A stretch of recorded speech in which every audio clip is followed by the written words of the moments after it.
What's up, everybody? Welcome to Triggered Wrestling. Today, we're going to review Money in the Bank 2023. We discuss our predictions. Stay tuned. We're Triggered Wrestling. Triggered Wrestling is so awesome all the way around. That gets me triggered. Ooh, okay, well, let's go with the bad trigger right now. See, I'm a fan of all of it. We'll force you to watch Triggered Wrestling. What's up, everybody? It's me, Brian Garcia, here with Adrian De Los Santos, as always. What's up? We're going to be going over our predictions from Money in the Bank. We can call this our Money in the Bank recap episode, I guess. But before we get into Money in the Bank, I just want to say that Collision this week lost me in the first 15 minutes. Oh, me too, bro. Me too. How are you going to have a local talent, aka jobber, wrestle your world champion? Mind you, I have seen this before numerous times, but as Collision's third episode, MJF's first time on Collision, very disappointing if I should say, don't you think? I agree. But so I have no problem with him fighting a jobber. That's not the thing. The thing, you know what?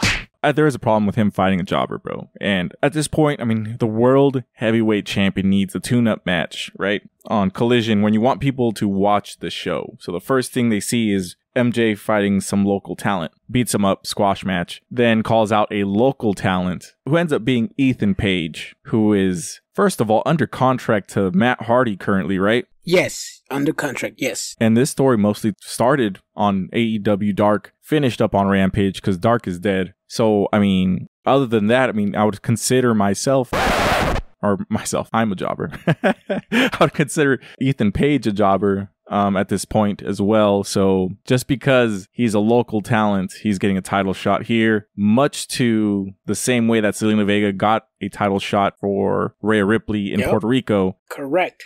But except that this is not a whole country, this is just Hamilton, Canada, right? Yeah. And that's the thing, too. Even when Ethan Page came out, I was like, what? I mean, at least his music would have wheeled me in to watch the show. He came out with no music, just microphone in hand. And I'm like, what is this? Normally, I'm a big Ethan Page fan. I'm a big MJF fan. Just for some reason, I don't know. Whatever was going on during the TV at that time, it didn't catch my attention. But I will say this. After those 15, 20 minutes, that show got good and it got better. But the 15 minutes is where you keep your audience, whether it's good or bad. Obviously, Brian has his opinion that it was bad, which is something that Tony Khan should consider. Hey, don't open the shows up again like this. Even for me, even people think I'm an AEW mark, I didn't like it either. It's just a bad way to start your show. Like, it's 4th of July weekend. A lot of people took Monday off to have an extra long weekend. They're excited for wrestling. We are excited from Money in the Bank. So we're like, you know what? Let's keep this wrestling going on. We see MJF coming out to fight a jobber, bro.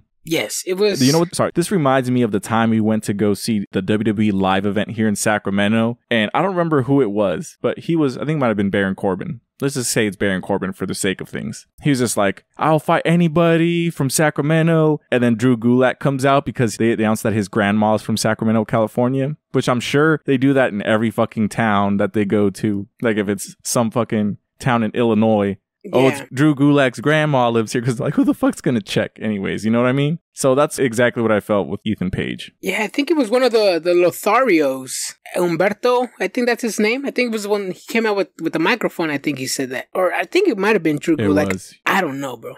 Drew Gulak is the one that came out to answer the open challenge, but it might have been Humberto Carrillo. Yeah. Yeah, see, those two nobodies, bro. But you're right. Yeah. It made no sense. Ethan Page said basically the same thing, that his dad worked down the street, his dad worked up the company, and that's how Ethan Page got raised. But again, I don't think... Those first 15 minutes were hard to watch. And if you're an AEW fan and you're a listener, please admit it. Those first 15 minutes were hard to watch. So then right after that, bro, they have like the next matches. And we're not going to get too much into detail of it, but I just want to do the quick rundown because I have triggered energy about this. You have Dustin Rhodes versus Hobbs, which of course Hobbs is going to win because what are you going to do, bury him again? So against Dustin Rhodes, you know what I mean? So yeah, he gets a, I would say, predictable win. Then you get Miro come out to fight Anthony Henry of the Workhorsemen. Who? I remember the Workhorsemen from Dark, and so it's just I need to see Miro doing more things. Yeah, I think right now, I think I sent you a text, you and Kaylin, on our group chat. And I was like, TK desperately needs Miro, Andrade, CM Punk on Dynamite to get them all over. Get Dynamite's viewership over. Because right now, as you can see, they have nothing for Miro. I mean, yes, he's showing on TV, he's getting some W's. But against Anthony Henry from the Workhorsemen, I mean, come on, that's not a real opponent. That's basically how I was complaining about Veer Mahan when he was coming in and attacking nobodies. It led to nothing, and I was correct. Exactly. I'm afraid it's going to be the same thing right here with Miro. I mean, hopefully they can cook something up over there, but if they don't, best believe you're going to hear that same triggered energy I said about Veer Mahan towards Miro. Yeah. So there's that. And then, of course, we have the Open Challenge, Chris Statlander and Lady Frost, the TBS Championship Open Challenge. And this is the other thing I have an issue with.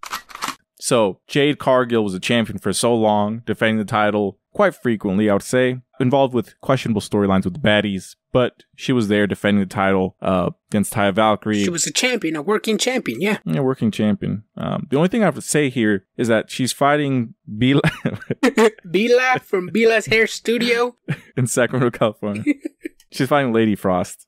From Ring of Honor, I don't think she's signed to the company, but she definitely does a lot of appearances there. The only thing I would say is, like, there's so many women on AEW, dude. Like, build up a story, do something. You can't just have open challenges the entire time. It just makes things very unbelievable, especially when you're fighting somebody not even on the company. Yeah, that is true. And she's 0-2. Let's not forget, she's 0-2. Lady Frost is 0-2. She answered the challenge, I'm sure. I mean, there's people out there like Marina Shafir, who looks like a badass. She has the skills, she has the look. She doesn't have the mouthpiece because we all know she can't talk. But can she wrestle? Absolutely. Who else do we have? We have Rio, we have Hikaru Shida, we have Thunder Rosa, who we still haven't seen make her return. We have Anna JAS, we have Sky Blue. She's getting a big push. I mean, there's plenty of women out there, and I guess nothing's being done. Yep. So that's that. Let me see, what else did we do? We missed Rampage. We have Taya Valkyrie taking an L. I don't think she's won one match the entire time she's been in AEW, and she's had 3 title shots, right? Yes. She lost against Hikaru Shida. There we go. Yep. Exactly. We had Johnny TV and QT Marshall. They actually got a win against Matt Hardy and Brother Zay. We had Sean Spears versus The Blade, because Sean Spears is Canadian, so they had to make a hometown Canadian thing. We haven't seen him in months. Think something happened with him, but he's back. He wins. And we also had Cesaro beat on Commander. Is Commander a member of the AEW roster now? I don't think so. I'm not sure if he's still working for CMLL or AAA, but I know he's making a lot of Ring of Honor appearances, a lot of US appearances here in the Indies as well, but I'm not too sure. I think he's just making appearances, kind of like Vikingo, where he's on the US little tour, and then I think in 2 weeks he's going to go back to AAA and wrestle Kenny Omega for the AAA Mega Campeonato. Got it. Well, it's exciting to see these people get chances. I just wish that they would be more than just kind of like one-off matches, and I just feel like build them up kind of thing. I don't know. That's just me. But I'm also old school. All right, so now let's get into Money in the Bank. The good stuff. The good stuff. This show was really amazing. I loved it all, but I also ride WWE according to Adrian. And you also predicted every single match correctly, even to the T with the Jey Uso. So I did not actually. I said Dominic Mysterio was going to win thanks to Brock Lesnar, but I was wrong. And that's the only one I got wrong. Wait, Cody had a match? Yes, Cody had a match. Bro, we predicted. It was quick, but he was there. Yeah. All right, so starting with the first match, the men's Money in the Bank. I understand that you predicted Damian Priest. I predicted Logan Paul. Did you like this match overall? What were some up and downs they could have made better, or was it an overall 5-star match in your book? This was an overall 5-star match for me, even including the botched Spanish fly. Yep. Yeah, the bad Spanish fly through the tables. Even then, you could see that, yes, they lost balance and stuff like that, but it still made sense that Ricochet was the one trying to hold him up to kind of do that move. It wasn't like a complete botch. So I mean, we could say that he landed pretty badly, but at the end, when you see it on replay, you could see that he tucks his neck in and actually takes a safe bump. Was it dangerous that he just pulled him off like that? Maybe, probably, but thankfully nobody was hurt from that. So that's what I would say about that. It was a good match, dude. I was entertained. There was a lot of spots. There was a lot of things. But, you know, one of the things that I liked is when they start to build like the ladders to do that little spot that Ricochet tried to hit Shinsuke Nakamura in the stomach, missed, but put the ladder between the steps of the other ladder. That way it was natural, not like he was building this thing as they typically do. So I did like that. I'm always a fan of WWE and their production qualities. So in that spot where Pete Dunne does the moonsault, you know damn well that ladder is really high. If you've been on a ladder that high, you know that shit moves when you try to do anything. So yes, there is a referee holding the ladder. Yeah. They did not get it on camera, so you can suck my... No, it's funny because as you know, our Facebook, we usually like to troll fans about the stuff that they say when it comes to companies. And I posted that same picture that you're talking about, Pete Dunne doing the moonsault on top of the ladder. And a lot of people were just like, bro, what the fuck do you expect? Even construction workers had to hold up a ladder even to change a light bulb. Come on, it's for safety, guys. Everybody does it. It's not just exclusive to one company. It's for the safety. And probably TK buys cheap ladders. I don't know. See, the problem I have with it when AEW does it is that they will pan out and show like the two refs holding the ladder down. And that looks bad in my opinion, right? The way that WWE does it is, you know, they're really good with their camera angles. I'm going to be honest. Is that based off of specifically experience? Maybe they have to know these spots are coming up to be able to build and know the production staff to notify them how to shoot this kind of thing. So there's something there, but I just like the way WWE produces that. Anything else you want to say about this match? No, it was a very well production match. WWE has done this for over 20 something years, so I'm glad that they're doing something like that. And even if something slips through the cracks and you see a thigh slap or your referee holding the ladder, so the fuck what? Who cares? People are human. The show is live. It's not going to be a pitch perfect show, but some people complain, some people don't. But going back to that Prince Puma spot with Logan Paul, yes, you are right. They did that safely, I will admit. I was clowning on you on the chat, but that was just me being a clown. But that's what happens when you practice a moonsault, a Spanish fly, how the WWE marks will call it, a flippity flop move with perfection and zero injury. Prince Puma is one of the best. I've said it since his Lucha Underground's days. I put some mutual friends to Prince Puma when he joined NXT. They love him. Prince Puma can only go to the top from here on then. Yeah, I love the match too. The winner, questionable to me. I still think should have been LA Knight or somebody else. Probably Shinsuke. I mean, come on. How do you lose to Bad Bunny in a street fight and then all of a sudden you can take on 6 men in a ladder match? Make it make sense. You know, that would make sense. But considering that he just took advantage of the situation, I think it's a little bit more understandable that it was a ladder match, kind of like when Mustafa Ali won a battle royale. You don't technically have to be the best wrestler, you just have to be, I guess, the most clever, the opportunist. The opportunist, yeah. I mainly see it as you're a jobber for the company for 4 months. You do what they ask you to do, and then your time will come. I have a problem with that because if you're a jobber for 4 months, you're a jobber for 4 months, and then all of a sudden you become a potential champion. That's where I have a little problem. But I mean, who else were you gonna have in this card? Butch, jobber. LA Knight, jobber. He's recently winning some matches. Logan Paul, not a full-time wrestler. Ricochet, lost in the shuffle. Santos Escobar, who? Shinsuke Nakamura, my man. My man. But Damian Priest, hopefully they cook something up with the Judgment Day or Dark Order from Wish. But good win in my opinion. I mean, I don't like it. I know some fans do, so good for him. I'm a big Damian Priest fan, bro. I'm a huge Damian Priest fan, so I'm glad that he got the win here, and I would like to see the end of the Judgment Day storyline go around. So there's that. Next match, we had Liv Morgan and Raquel Rodriguez versus the champs, Ronda Rousey and Shayna Baszler. Shayna Baszler turns her back on Ronda Rousey and takes her out. So Liv Morgan and Raquel Rodriguez get the win. So we finally get Ronda Rousey versus Shayna Baszler, which I think would be some good matches. I'm all for Liv being champion and getting the push that she deserves. She is the first woman to defeat Ronda Rousey 3 times. Well, Liv Morgan is the first woman to pin Ronda Rousey 3 times. That's an astonishing accomplishment if you ask me. Raquel Rodriguez, I think she needs to have a solo run. She's pretty much Liv Morgan's lackey. Let's call it how it is. Ronda Rousey, Shayna Baszler, I don't know if anybody asked for this turn. There is a few rumors out there that said Ronda Rousey's contract is due to expire by SummerSlam. That I don't know. But if it is, this could be a good way to get it out the door. I'm glad for the new champions. We predicted that, so good for us. Yep.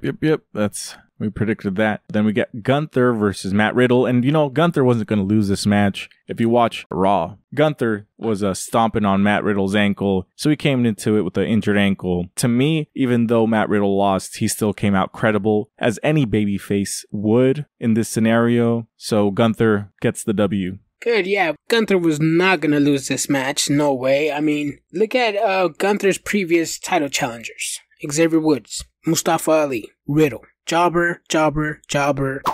All three lost in the shuffle. I'm glad Drew McIntyre came back because now Gunther has a serious opponent. Instead of playing around with his food with these three jobbers, Drew McIntyre's a beast. I mean, are you excited for a Drew Gunther match? Technically, I would say is this number 2? Because he feuded with Sheamus and Drew McIntyre, right? Yes. Before, but not separately. Or it was separately? No, he feuded with Sheamus separately. Sort of separately, like right after WrestleMania, before the draft, in that little gap right there. But then that's where Drew took some time off. Either way, I'm excited for this feud, so... Same. The only winners in this one are the fans. Exactly. The only other thing I would add to this is at the press conference at the end of the show, Triple H was at the post-pay-per-view press conference. They had Triple H talking about Drew McIntyre being gone, about those internet rumors about him wanting out of the company, not being happy. And then they asked Triple H about it. He said, this is the first I'm hearing about that. He was getting some work done, had some injuries. He wanted to take care of some surgeries. So that's where he was this whole time. So I'm glad that he's back.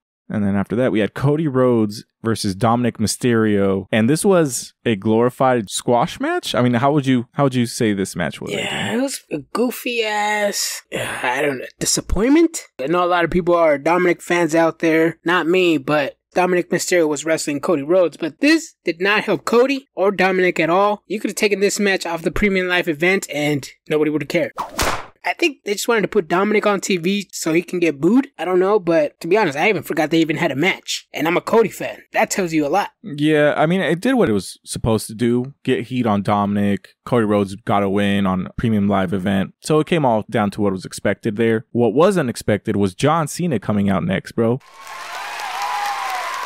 to announce that he's going to try to bring WrestleMania to London, which would be wild. And I say wild. Wild. They are going to have a UK tour later in October, September, if I'm not mistaken. They're going to be at Wembley Arena. I forgot what day, but please, if you want to look at that date, look on our social media. We'll be posting a lot of news when it comes to AEW and WWE and Indies as well, too. You can follow us at TRIGG_WRESTLING. That is TikTok, Twitter, and Instagram. On YouTube and Facebook, you can follow us at Triggered Wrestling. Yep.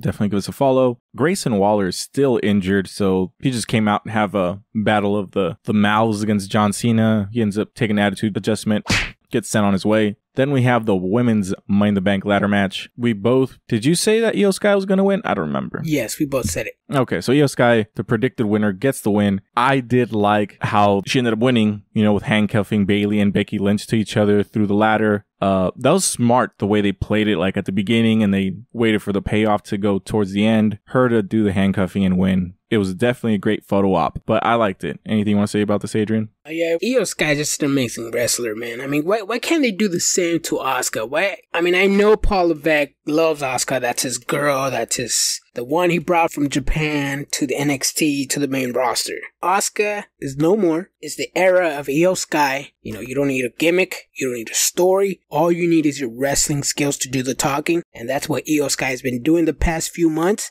Look what it's gotten her. The briefcase at the Money in the Bank and the opportunity to become world champion. Io Sky is someone that's going to be remembered. So keep an eye on Io Sky because she has the talent. She has the gift. The gift. All right. So then we get Seth Rollins versus Finn Balor in a great match, I would say. I enjoyed it, at least for myself, because I predicted that this was going to happen, that Damian Priest was going to win. And obviously this was going to have to do something with this Finn Balor match going on later on today, because they foreshadowed it on Raw when Finn was like, what's going to happen if you end up winning? Are you going to cash in on me kind of thing? So Damian Priest comes out there. Finn Balor's in control of the match. It just takes Damian Priest a moment to stand up. And Finn Balor looks back and looks at him like, are you going to cash in right now? And then he loses focus. Seth Rollins gets out of the way, hits the curb stomp or the blackout, whatever you want to call it now, and ends up winning, leaving Finn Balor and Damian Priest just to kind of lick their wounds there. Yeah, and this is where my triggered energy begins. Because if you remember in an episode of Raw, I believe it was a few weeks back, when it was Damian Priest against Seth Rollins, Damian Priest told Finn Balor, don't go outside, I want to do this by myself. Cool. You know, when Finn Balor came out to the ring and quote unquote distracted somebody, I don't know who, Damian Priest was getting his ass kicked outside, Rollins threw him inside the ring, saw Finn Balor, give him a right hook, went back into the ring, I believe did his finisher move, the curb stop or whatever, got the 1-2-3 over Damian Priest. Damian Priest looked at Balor back like, oh, what are you doing? What are you doing here? I told you to stay in the back. Finn Balor did not get involved in the match. He just came out to take a quick right hook and fell asleep. But Damian Priest did. He actually got involved in the match by just standing there with the briefcase. That to me right there, that Damian Priest is a backstabber. I don't care what you say, I'm on Finn Balor's side. But yes, Finn Balor did not get involved in Damian Priest's match, but Damian Priest got involved in Finn Balor's match. I don't know why. Finn Balor was getting his ass kicked by Seth Rollins at the time, and then he ended up losing. I don't know how you're seeing this, but to me, I just feel like, yeah, they sort of fucked up the first interference with Finn Balor, and this one, they kind of did it better, but it doesn't make sense in the story, if you get what I'm saying. I mean, it makes sense to me. He's got the money in the bank, bro. He can do whatever he wants. Oh, yeah, that's true. But, I mean, we already know the marks are going to be like, well, he came out because Balor came out the other day. Okay, but Balor didn't do anything. He didn't get involved in the match. He didn't help Damian Priest, and he didn't help Rollins to get an advantage. So, he just basically came out to get a right hook and fell asleep. Woke up to Damian Priest telling him, hey, what are you doing out here? But that's just me. That's how I'm seeing things. Hopefully this Dark Order from Wish is no more. If you want to talk about Rhea, she's just parading the title, doing absolutely nothing with it. She's amazing, bro. What do you mean? I believe she's had the title for over 30 days, and Rhea's only had, 3 weak-ass defenses and 0 storyline? Yeah, I mean, I'm okay with it. Let's move on, bro. Let's talk about the best thing here. I want to let you get started with it, Adrian. Set it up for us. We have the Bloodline, Roman Reigns and Solo Sikoa with Paul Heyman versus former members of the Bloodline, Jimmy and Jey Uso. Obviously, we know that this storyline has been brewing for over 2 years. We were there from the creation of the Bloodline when Roman Reigns was beating on his cousins. That one-on-one match, I believe he had in Hell in a Cell with Jey, correct? Yeah, it was Jey. It was Jey. Yeah, that was an excellent match, which led to everything. That's when the Bloodline started. But this was a great match. Like I said, it was going to be a well-told story. There was going to be a lot of super kicks. I did predict this wrong, and I said there was only going to be one Superman punch, and I did say Roman Reigns was going to win. Obviously, I was wrong, but I don't know, because now the way I see things is, okay, so Roman's title reign was only this long because of his family members. Now that he doesn't have his family behind him, he's looking weak as fuck. He lost the Night of Champions, he lost the Money in the Bank. So you took away Jimmy and Jey from the equation, and Roman Reigns is a loser. I mean, he's lost back-to-back matches. I mean, how do you feel about this? I mean, to be fair, he did lose the last match at Night of Champions, but he did get kicked in the face on accident, technically, by the Usos, right? So there's that. I'll give him that out. And this one, it's just about time he actually lost, dude. Like, against Jey Uso, main event Jey Uso, getting the win for the first time ever is a big thing for him, you know? Oh, yeah, obviously, for the main event Jimmy Uso storyline, yes, this is perfect. But what I'm talking about is, basically Roman Reigns. I mean, now we know that his lengthy title reign is pointless without his family members. Now that he doesn't have them behind him, he's losing now. So now I'm like, well, what are you trying to tell me, that when Cody finishes the story, he's going to go up against a weak Roman Reigns? I mean, you want to have Roman Reigns at his prime and Cody Rhodes at his prime for the World Championship, Universal, whatever they call it nowadays, because he has 3 and 2 of them are pointless. Only 1 matters. I mean, I would like to see a prime Cody versus a prime Roman Reigns. And by Roman getting back-to-back losses, and most likely going to get a few more later on the road, I don't know, man. I'm just saying, I just think that WWE is like, yeah, we weren't going to let an ex-AEW guy beat our top guy in his prime. So let's weaken him up a little bit so Cody can get the W. Cody can pick up the scraps and get the W. I don't think that's the thought process they put into this. I think that they just were focused on the story going somewhere else to begin with, and then they just happened to insert Cody Rhodes into the storyline because he just came in at the perfect moment, you know? Yeah, you're right. So we have this amazing match, and you know, the match itself, I'm not going to call the match amazing. Was the match good? Yes. What made it over the top is the storyline that's going on here behind the scenes. Without that storyline, would this match been what it is and what it was built up to be? Probably not, but goddamn, just WWE storytelling here is top notch. Oh, I mean, yeah, they had over, since The Rock and Cena, something to come up with. So, I mean, I'm pretty sure they, what was it, 10 years ago? So, I mean, about time they figured something out. About time they figured what works. I'm happy for it. I'm just a little pissed off because, as you know, I'm a big Roman Reigns mark. And, yeah, man, I don't know. Paul Levesque, man, he's grinding my gears, man. Paul Levesque, man, oh, if I could. Roman Reigns, I love you, bro. Bro, stop. I will say this, that Adrian was riding that Roman Reigns D since the beginning, bro. He had the vest. He had the hand gauntlet, bro.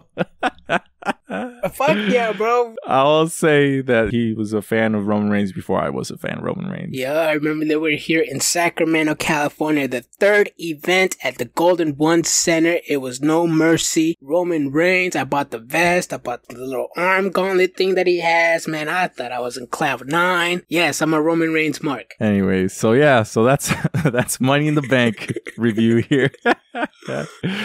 Definitely follow us at Trig_wrestling. That's TRIGG_wrestling on the Instagrams, the TikToks, everywhere else, YouTube, Facebook. We are Triggered Wrestling. Catch us at Barrio Toys. We're going to be there quite frequently. Catch us at Collectible Stampede, July 23rd from 4 to 8. That's 6 West Court Street in Woodland, California. I don't know the zip code. Noel, I'm sorry. But we'll be there with Drago, Aaron Solo, Guadalupe, the other SPW wrestling stars, Drake Frost. So definitely catch us there. And we're also thinking of making an appearance at the Swap Up in Rockland, California with a good friend, Joe Ellis. The Swap Up, which is on 7850 Granite Drive, Rockland, California. You can look them up at theswapup.com. We'll be making an appearance there sometime soon. We have to adjust our schedules because we do have another busy month. We have SPW, Collectible Stampede, as Brian said. So we'll let you guys know whenever we find that date. Yep.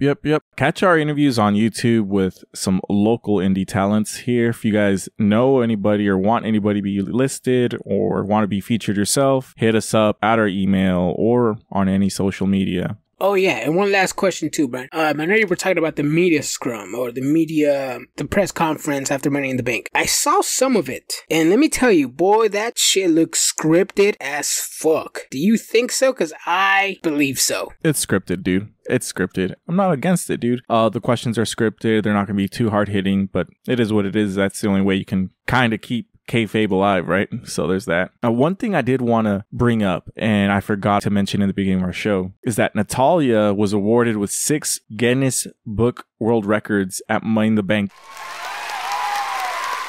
Did you know that? Yes, I actually posted that on our Facebook. But yeah, it was actually a pretty. Let me get those stats up real quick. I have them here for us. So she was awarded the most WWE matches for a female. That's 1,514. The most WWE wins as a female in her career, 663. The most PLE appearances, 75. The most WrestleMania appearances with 8. Most Raw matches, 174. And most SmackDown matches with 200. You want to know something funny? When I posted that, one of our fans, he's like, okay, yeah, she had 1,514 matches. So you mean to tell me she lost 851 of those? I mean, yes. She did. It was like, where's a Guinness Book of World Record for that? For the most losses? I guess so. That would be funny. But yes, she's a veteran. She's been in the business for so long. Let's not forget it. Let's give her respect when she deserves it. But lately, she hasn't been doing a lot of nothing. Hopefully, she can transition into a managerial role or something. Maybe a trainee, a trainer, go back to NXT, go back to the Performance Center, tell these ladies how to cut a promo. We obviously know Trish Stratus is not doing that at all. So that's true. All right, so that's it. That's our show. Follow us, like, comment, subscribe, and most importantly, stay triggered. Bam, bam.